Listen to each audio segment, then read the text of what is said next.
আসসালামু আলাইকুম, সবাইকে চারু রান্নাঘরে স্বাগতম। আজকে আপনাদের সাথে আবারও হাজির হয়ে গেলাম নতুন একটি রেসিপি নিয়ে। সেটি হলো চকলেট প্যানকেক। চকলেট প্যানকেক বানানোর জন্য আমি এখানে একটা ডিম নিয়ে নিয়েছি। ডিমটাকে ভালো করে আমি আগে ফেটিয়ে নেব একটা হ্যান্ড মিক্সচারের সাহায্যে। হ্যান্ড মিক্সার দিয়ে আমি ভালো করে ডিমটাকে ফেটিয়ে নিয়েছি।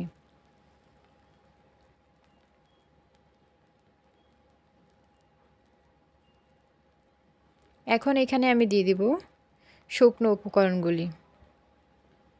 পরিমাণ মতো ময়দা দিয়ে দিব।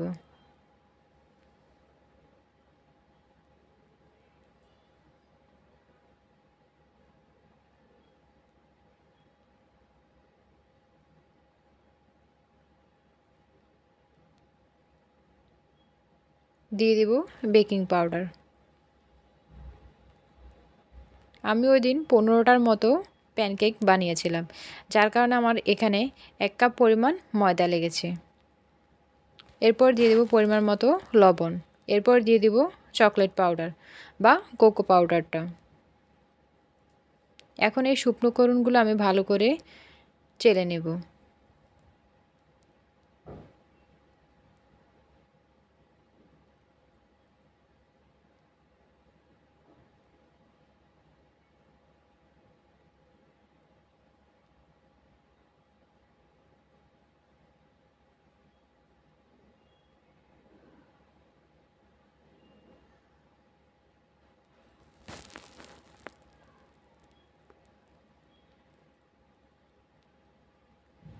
দিয়ে দিলাম স্বাদমতো লবণ।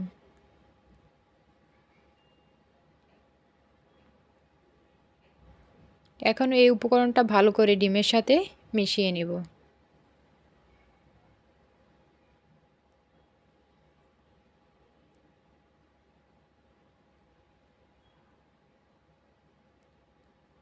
এরপর আমি এখানে দিয়ে দিব দুধ। আপনারা চাইলে দুধের পরিবর্তে পানিটাও ব্যবহার করতে পারেন।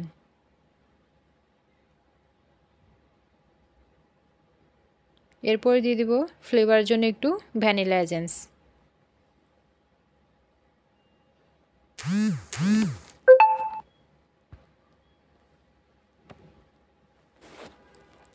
এখন এই উপকরণটা ভালো করে মিশিয়ে নেব।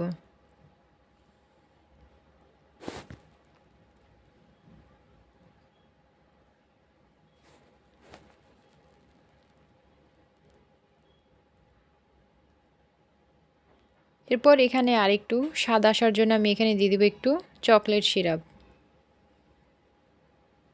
আপনারা চাইলে চকলেট সিরাপটা স্কিপ করতে পারেন। আমি এখানে সুন্দর একটা কালার আসার জন্য আর ফ্লেভারটা একটু ভালো আসার জন্য এখানে চকলেট সিরাপটা ইউজ করেছি।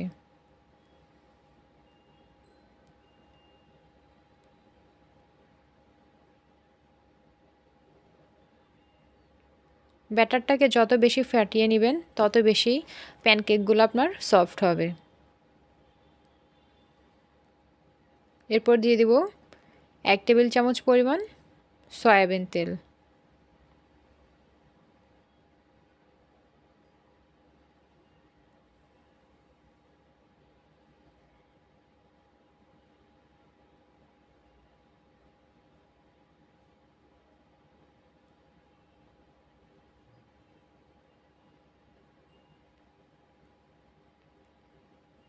এখন এখানে আমার থেকে মনে হচ্ছে ব্যাটারটা এখনও কিছুটা পরিমাণ শক্ত আছে, যার কারণে আরেকটু পাতলা করার জন্য আমি এখানে কিছু পরিমাণ দুধ অ্যাড করে নিয়েছি।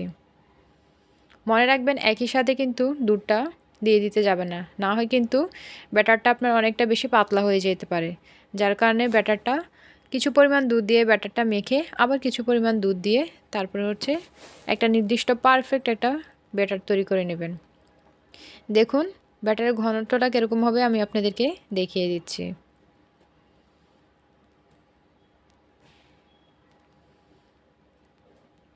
এখন আমি চুলায় একটি ফ্রাই প্যান বসিয়ে তার মধ্যে একটা টিস্যুর সাহায্যে তেল একটু ব্রাশ করে নিচ্ছি তেল দিয়ে।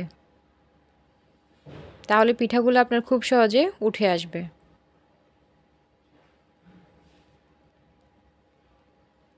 আমি এখানে একটা গোল শেপের একটা চামচ নিয়ে নিয়েছি।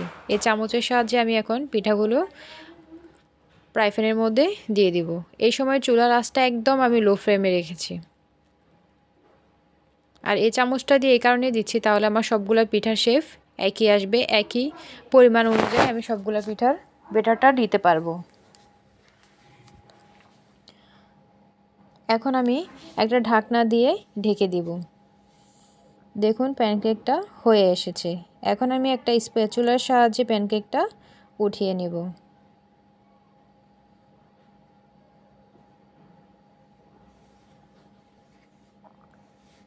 এরপর প্যানকেকটা আবার উপরের পিঠটা উল্টে দিব, উপরের পিঠটা।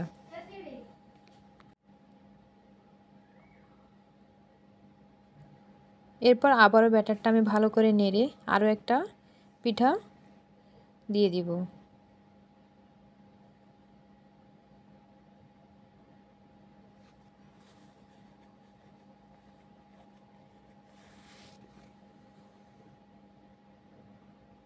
একইভাবে আবার আমি ঢাকনা দিয়ে ঢেকে দিব।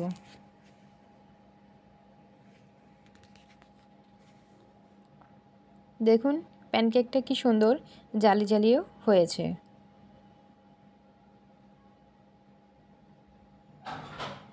আবার আমি অপর পৃষ্ঠাটা উল্টে দিলাম।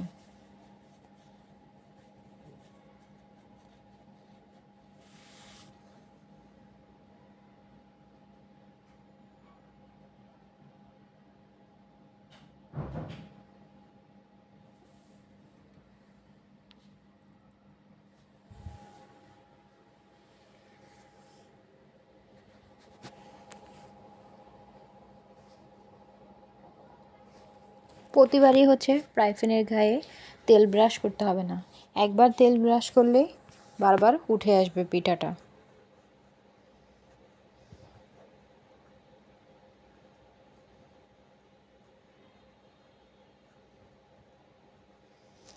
দেখুন কি সুন্দর আমার পিঠাগুলো, প্যানকেকগুলো তৈরি হয়ে গেছে। আপনারা চাইলে বাসায় এই পদ্ধতিটা, আমার রেসিপিটা ফলো করে সুন্দর এই সফট প্যানকেকগুলো বাসায় তৈরি করে নিতে পারেন। বাচ্চা থেকে বড় সবাই এই পিঠা খেতে পছন্দ করবে। আসসালামু আলাইকুম, আজকে এতটুকু।